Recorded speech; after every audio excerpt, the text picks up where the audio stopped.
বিসমিল্লাহ। বাজার থেকে আইজা রুই মাছ আর কালীবোস মাছ আনছি। কালীবোস মাছটা কত বড়, এই রুই আর কালীবোস মাছ দিয়া আঙ্গুল বানামু। আঙ্গুল কি জানেন? ফিশ ফিঙ্গার বানামু। তো চলেন এখন মাছটা পরিষ্কার করে নেবো। এই যে মাছগুলা ধোয়া কটা শেষ, মাছগুলো হলুদ দিয়ে সেদ্ধ করে নেব। মাছগুলো সেদ্ধ হয়ে গেছে, এখন উঠে গেলাম। এই যে বৌমায় মাছটা কাটা কোটা বাছিয়ে দিয়েছে। পেঁয়াজ রসুন আদা জিরা বাটা, মরিচের গুঁড়া, গোলমরিচের গুঁড়া, জিরার গুঁড়া, মশলার গুঁড়া, লবণ।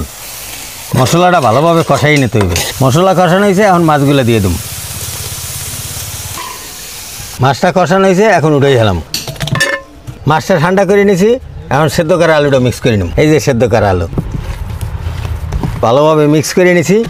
এই যে ফিঙ্গার হয়ে গেছে, ফিশ ফিঙ্গার বানানো শেষ। এখন ডিমে চুবাইয়ে ভাজিয়ে নেব।